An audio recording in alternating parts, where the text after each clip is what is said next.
Cordial bonjour à tous, voici mon haul achat manga du mois d'avril. Un petit peu de tout, des suites et puis bien évidemment quelques nouveautés. C'est parti!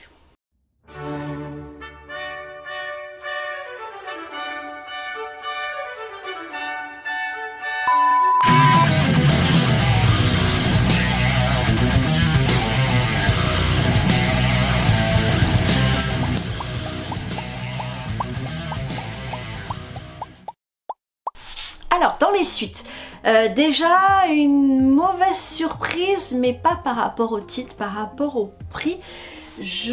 Voilà, je vous le dis tout de suite, donc je suis à mes derniers achats, c'était ces deux titres que tout le monde connaît bien, Spy Family et Kaiju numéro 8. Figurez-vous que pour ces deux éditions, est vraiment toute simple, hein, basique, voilà, il n'y a pas plus basique, pas de collector, rien du tout. J'en ai eu pour 19 €. J'ai été choquée. 19 € pour deux mangas comme ça. Waouh! Ça va commencer à être compliqué, franchement. Je sais que c'est compliqué pour tout le monde en ce moment avec l'inflation, mais là, ça va demander encore plus de quoi se réfréner. En fait, on va devoir se réfréner encore plus que ce qu'on pensait, hein, parce que j'en parle avec d'autres collègues, j'en parle avec d'autres passionnés. Déjà qu'on fait une sélection drastique sur nos titres, on ne peut pas se répandre, on ne peut pas acheter comme ça, commencer une série comme ça et tout. C'est vraiment réfléchi, c'est calculé, c'est voilà. Voilà, malheureusement, donc je trouve que voilà, deux titres basiques comme ça fait mal. 19 € de titre, ça fait mal. Je sais pas ce que vous en pensez. Dites-moi votre ressenti en commentaire. Donc voilà, vous avez découvert mes deux premiers titres. Bien sûr, Spy Family, le 12e titre. Bon, bah écoutez, moi je suis toujours fan. Hein. Je sais bien qu'il y en a qui trouvent que peut-être ça n'avance pas beaucoup, mais c'est pas grave. Je me laisse faire. C'est une série rigolote qui, un peu comme je dis, c'est ma série Popcorn. C'est toujours aussi mignon. Bien sûr, parce qu'il y a Aya, mais il y a pas que ça. C'est toujours sympa. Je pense que voilà, Yor va être au centre aussi de ce titre. Hein.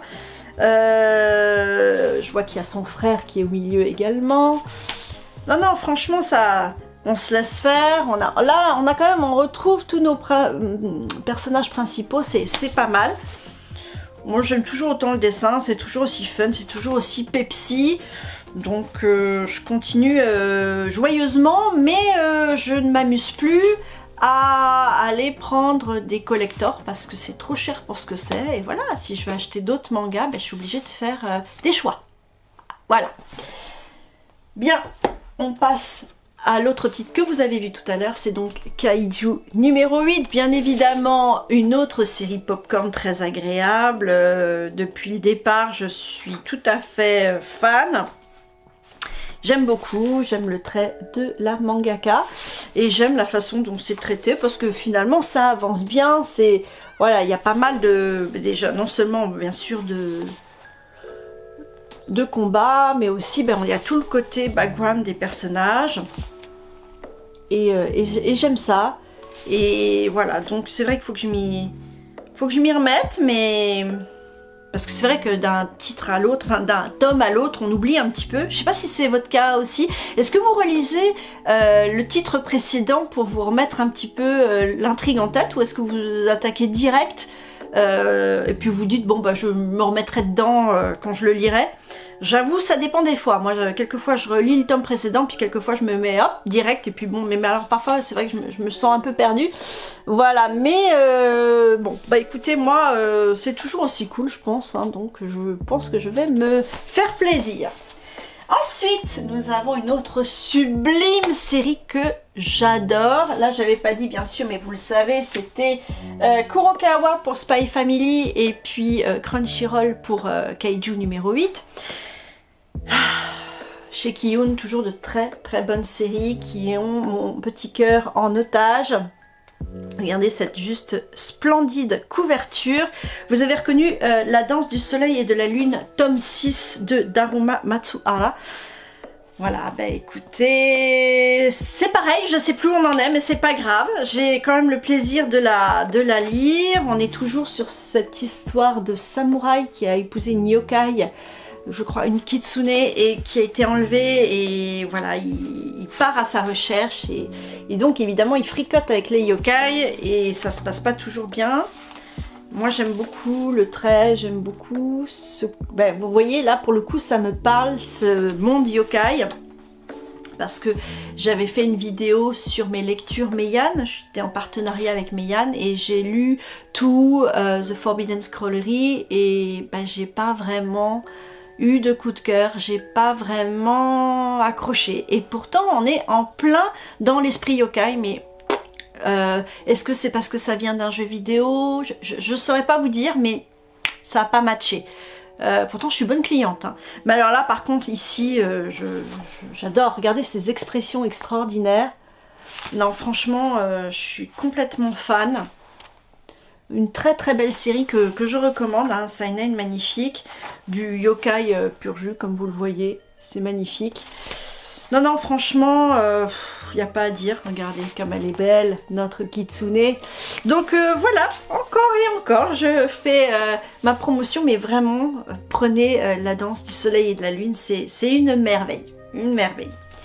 Donc, une autre très bonne série pour laquelle j'ai le coup de cœur, qui était sortie chez Kazé, donc reprise par Crunchyroll, donc ils sont bien faits, ils ont été bien inspirés. J'ai réussi à convertir Steph Manga Critique sur ce titre, et il va s'y mettre, et là il commence à comprendre que vraiment ça vaut le coup. Je veux parler bien évidemment de Call Game. Voilà, hop, voilà, toujours de très belles couvertures. Call Game, donc c'est cette histoire d'une princesse qui se fait passer pour sa suivante, qui arrive dans une cour, vraiment c'est un nid de serpent, et évidemment qui va faire rien à voir ce qu'on attend d'elle. Elle va devenir chevalière, elle va se rapprocher du roi pour lesquels les dames veulent s'entretuer, et c'est passionnant à suivre ces intrigues de cour, j'adore, c'est aussi ma petite marotte avec les yokai, j'adore les histoires de cour, autant que vous dire que par exemple les carnets de l'apothicaire, ça me plaît totalement, ou le palais des assassins également, oh zut, toujours chez Kiyun. Donc voilà, c'est une très belle série, j'aime beaucoup le trait.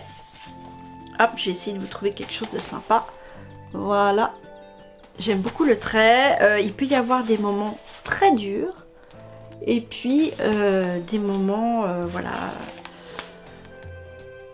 mais voilà, c'est super. Moi c'est vrai que je suis pas très bonne pour vraiment bien exprimer le fond de ma pensée. C'est juste une excellente série, un drame, une romance dramatique, mais la romance n'est pas au premier plan, et on voit aussi des personnages secondaires qui sont relativement bien développés. On voit vraiment l'étau dans lequel ils sont pris, et c'est passionnant à suivre. Franchement, c'est une jeune femme courageuse, et franchement qui essaye de ne pas être broyée par son destin. Vraiment, j'aime beaucoup. Donc, je ne peux que vous la recommander. Ici, on est donc sur le tome 8. C'est Kaneyoshi Izumi qui est l'autrice de La Fleur Millénaire. J'espère un jour sera réédité. Call Game, tome 8. Donc, on arrive à la fin de mes suites et on va entamer les nouveautés. Alors, pour ces nouveautés... bon, une fois de plus... on arrive à quelque chose qui se rapproche du yokai, en tout cas du monde spirituel, voilà. Igo no Kami, celui qui tisse les fleurs, chez Vega Dupuis, et déjà je trouve le titre assez poétique. Dishiko Tano, donc le premier tome, j'aime beaucoup, alors déjà c'est ravissant, mais j'aime beaucoup déjà rien que le dessin, ça se laisse lire assez agréablement. Voilà, j'essaye de vous trouver. Ah, bah tiens, est-ce que ce serait pas un petit kitsune par ici? Donc, qu'est-ce qu'est-ce qu'on fait pour essayer de... Parce que je découvre en même temps que vous.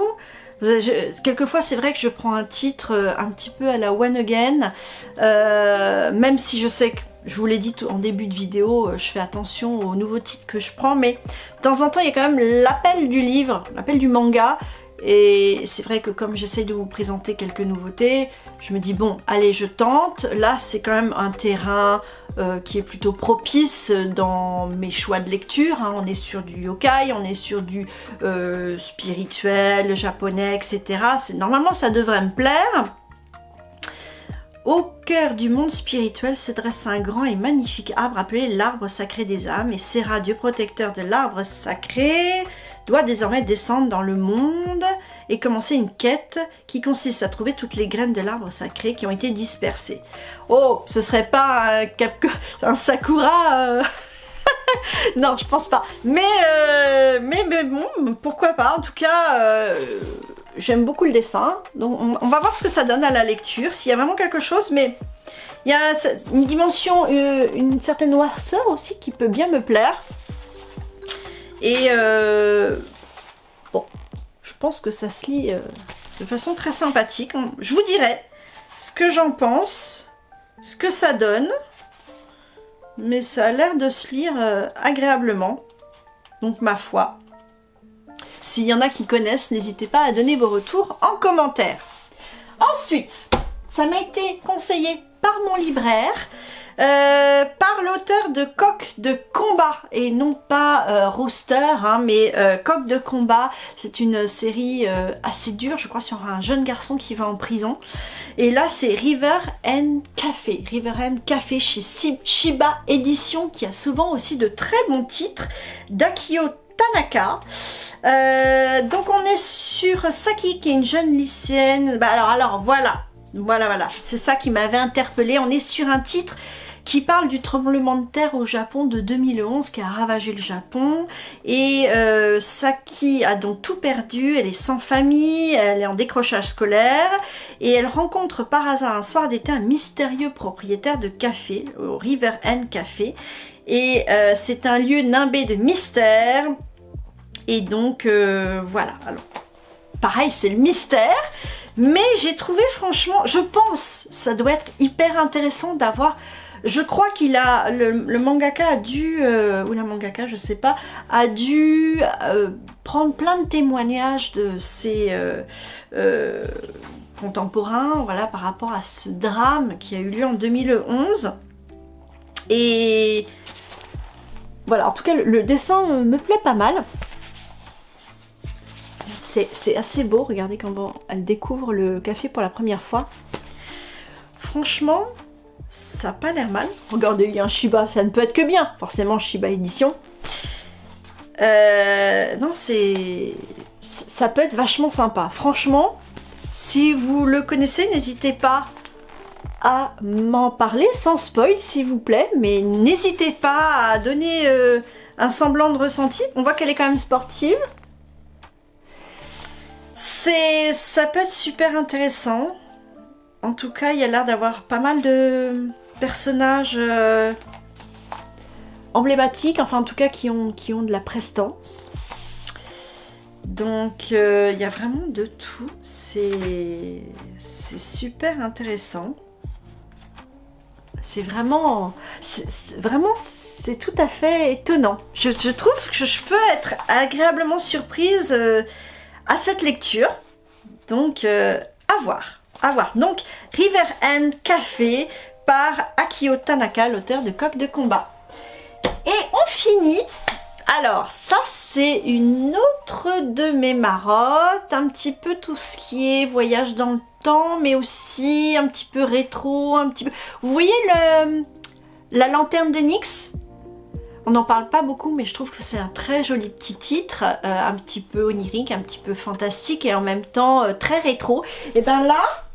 Je viens de découvrir La Voyageuse de 1934. Déjà, je trouve la couverture est superbe. C'est chez Mao Édition, donc une très bonne surprise.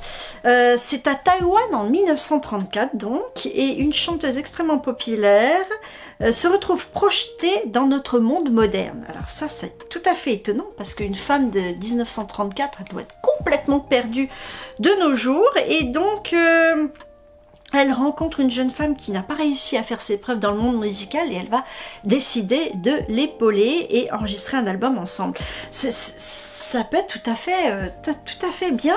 Franchement, c'est vraiment original. Pour le coup, vraiment la thématique, ça peut être vachement sympa. Alors, le trait, pour moi, est un petit peu épais. Voilà, c'est un petit peu épais. C'est a priori donc taïwanais. Donc dessinatrice Wu Yushi et œuvre originale de Walling. Mais au moins c'est original. Et puis on va voir où ça va me mener. Je ne sais pas si vous en avez entendu parler. Je pense qu'il n'a pas fait beaucoup de vagues. Mais au moins, il a le mérite de se démarquer un petit peu de tout ce qu'on voit qui sort. Voilà. Je ne trouvais pas que par moment, on a l'impression que tous les titres se ressemblent. Au moins, il a le mérite d'être différent dans son approche. Et vraiment d'avoir choisi cette époque particulière des années folles. Je trouve ça hyper sympa. Que je pense qu'il y a un travail de recherche, de mise en perspective de l'époque qui est tout à fait intéressant. Donc voilà, From Showa Era, hein, l'ère Showa. Non, franchement, pas mal. Alors voilà, on arrive au bout de ce haul achat manga. Si vous avez des retours, n'hésitez pas à le dire en commentaire. Si vous avez aussi des nouveautés qui vous ont tenu à cœur, n'hésitez pas à m'en faire part. Et puis mettez un petit pouce en l'air, partagez un petit peu mes vidéos parce que comme ça me donnera un petit peu de force pour ma chaîne. Sur ce, je vous dis à très bientôt. Cordialement vôtre.